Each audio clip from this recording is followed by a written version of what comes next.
Dentro de nuestro país existieron una gran variedad de culturas. En la región de Mesoamérica se establecieron las más importantes. Dentro de ellas se encuentran los mexicas, un poderoso imperio que tuvo unos orígenes muy humildes, un maravilloso esplendor y una caída que marcó el inicio de una nueva época en nuestro país. Los mexicas, o también llamados aztecas, tienen sin duda una historia que contar.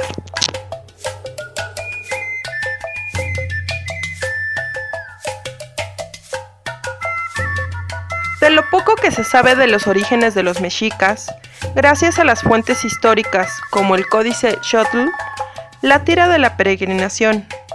Eran un grupo de cazadores-recolectores nómadas que partieron de un lugar llamado Aztlán, lugar de las garzas, y de la mítica cueva Chicomostoc, el lugar de las 7 cuevas, y peregrinaron al Valle de México entre los siglos XII y XIII. Los primeros años de los mexicas en el Valle de México no fueron fáciles. La región estuvo bajo el dominio de los tepanecas de Azcapotzalco en el noroeste, los acolhuas de Texcoco en el lado oeste y los colhuas de Culhuacán en la costa sur, pueblos que gozaban de la supremacía política en la cuenca. Los mexicas debían rendir tributo a los señores de las regiones y para lograr su ascenso político establecieron vínculos con ellos. Al inicio, actuaban como guerreros mercenarios empleados por una parte de las facciones rivales del valle. Posteriormente, a través de matrimonios formaron alianzas con Culhuacán y Azcapotzalco. Tras años de errar, logran establecer en 1325 su capital de México, Tenochtitlán. Durante sus primeras décadas de presencia en el Valle de México, los mexicas no tuvieron asentamiento fijo, por su condición de extranjeros y por conflictos internos. La leyenda cuenta que los mexicas sacrificaron a la hija de un señor de Cuculcán y esto provocó su exilio de las pequeñas islas situadas en una región pantanosa del lago de Texcoco. En 1325 fundarían Tenochtitlán, lugar donde abundan los nopales o tunas sobre piedra. En un lugar donde, según la leyenda, su dios Huitzilopochtli, transformado en águila, les revelaría el fin de su peregrinaje. Tenochtitlán cubría un área de más de 7 kilómetros cuadrados, se estima hasta 12 kilómetros cuadrados, y tenía en su apogeo alrededor de 150,000 habitantes. El centro ceremonial estaba dominado por el Templo Mayor, una pirámide con 2 templos gemelos dedicados a los dioses Tlaloc y Huitzilopochtli, y que para los mexicas representaba el Coatepetl, la montaña sagrada que almacenaba la lluvia, los rayos y las semillas multiplicadoras de la vida. El templo era considerado el centro del universo, la morada de los dioses y el lugar por excelencia en que los hombres podían descender a los 9 niveles del inframundo o ascender a los 13 niveles de los cielos.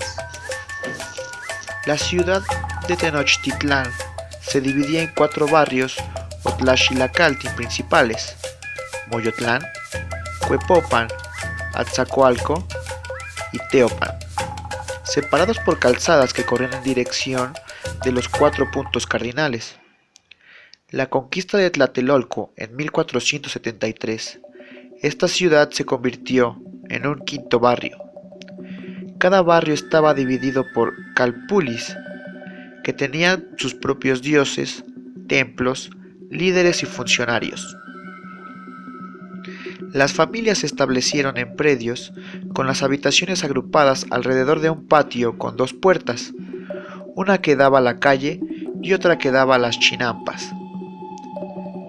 En estos barrios, las casas de 2 pisos, propiedad de nobles y ricos mercaderes, eran bastante comunes.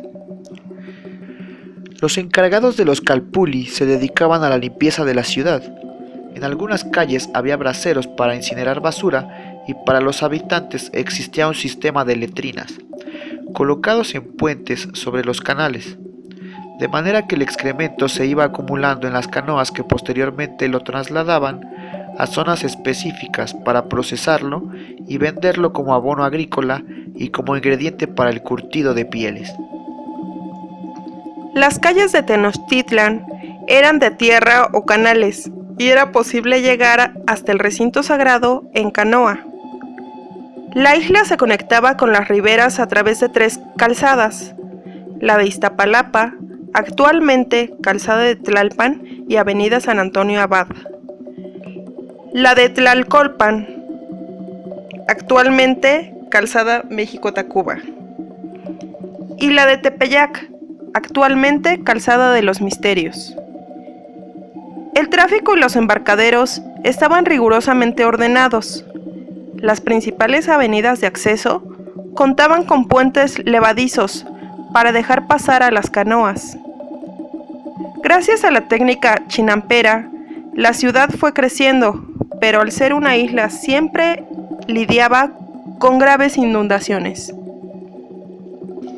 El sistema hidráulico de Tenochtitlán, la capital del Imperio Mexica, se componía de 5 lagos: Xochimilco, Chalco, Texcoco, Xaltocán y Zumpango, que abarcaban 2.000 kilómetros cuadrados. La separación entre los mismos era en parte natural, pues el agua de los manantiales de Xochimilco y Chalco difería del agua salada de Texcoco, Xaltocán y Zumpango. A mediados del siglo XV, los mexicas y texcocanos construyeron la calzada dique, que uniría la ciudad con las chinampas de Xochimilco. En esta época se delimitan también zonas reservadas a la pesca de uso exclusivo de los tenochcas. El agua de los lagos no era potable por su alto grado de salinidad o por su mal sabor debido a las plantas y los animales. Para el abastecimiento de agua se construyeron acueductos, como el de Chapultepec, y se traían envases de agua potable desde las riberas del lago, así como se hacía con otros alimentos.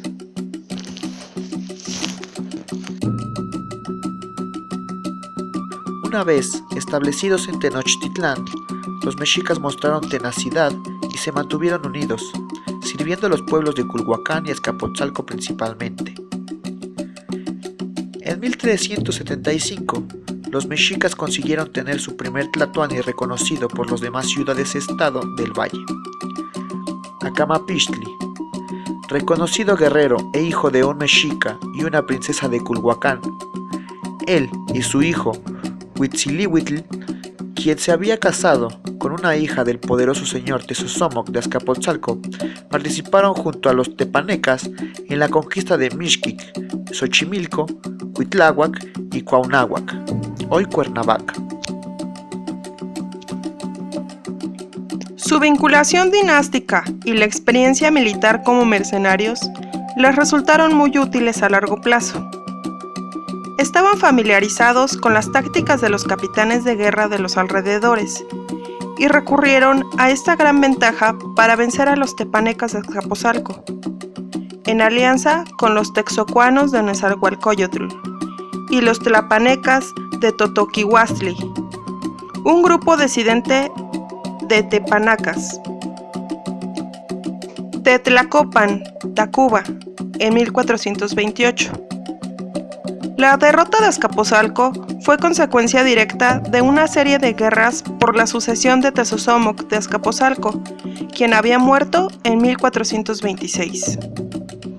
En este mismo año, Chimalpopoca, el tlatoani mexica con sangre tepaneca, nieto de Tezosomoc, fue asesinado y fue sucedido por Itzcoatl, serpiente armada de Pedernales, hijo ilegítimo de Acamapixtli.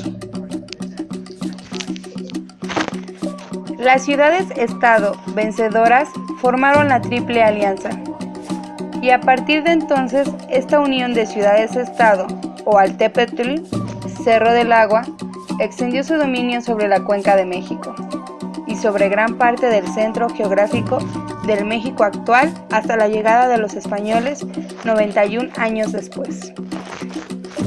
Una vez consolidada la Triple Alianza, en 1428 inició la expansión territorial del Imperio Mexica.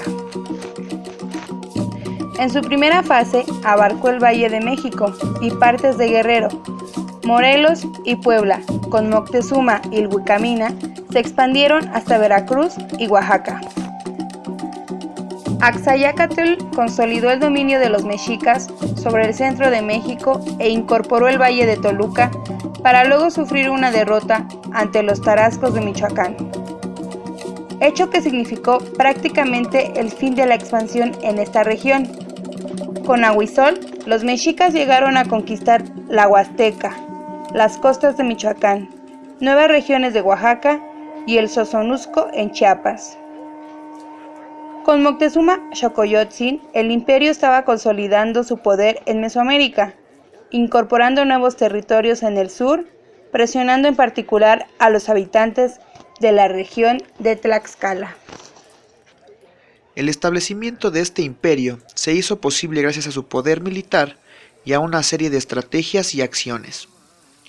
En primer lugar, en Tenochtitlán se reformó el gobierno, se crearon nuevas instituciones imperiales y se militarizó a la sociedad. Era común que los embajadores de la Triple Alianza se dirigieran a las autoridades de los pueblos para enunciarles las calamidades de la guerra, los sufrimientos y los daños posibles, indicándoles que era preferible que aceptaran la amistad y protección del imperio, enviando tributos en forma de oro, plumas y mantos, y que aceptaran en su templo una imagen de Huitzilopochtli. En segundo lugar, permitían que los pueblos conquistados conservaran sus propias leyes, costumbres, dioses y ceremonias. Pero en algunos casos reemplazaban los gobernantes locales y celebraban bodas para vincular las dinastías locales con el linaje mexica. También reclutaban a los conquistados en futuras campañas militares, compartiendo botines. En tercer lugar, los mexicas obligaban, especialmente las regiones lejanas, a entregar enormes cantidades de tributo. Si bien el imperio logró una expansión sin precedentes, esta no fue aceptada por todos los pueblos conquistados, quienes se rebelaron en muchas ocasiones. Al establecerse en el Valle de México, la sociedad mexica adoptó una estructura cada vez más jerarquizada, conformado por nobles, guerreros, sacerdotes, artesanos y comerciantes. Por la disponibilidad de las fuentes, conocemos a mayor detalle la sociedad mexica en su fase imperial, desde 1428 a 1519. En esta etapa se pueden dividir dos grandes grupos, el de los pipiltin o nobles y el de los macehualtin o gente común. La posición social se definía por nacimiento y solo en casos excepcionales un mesehual podía escalar.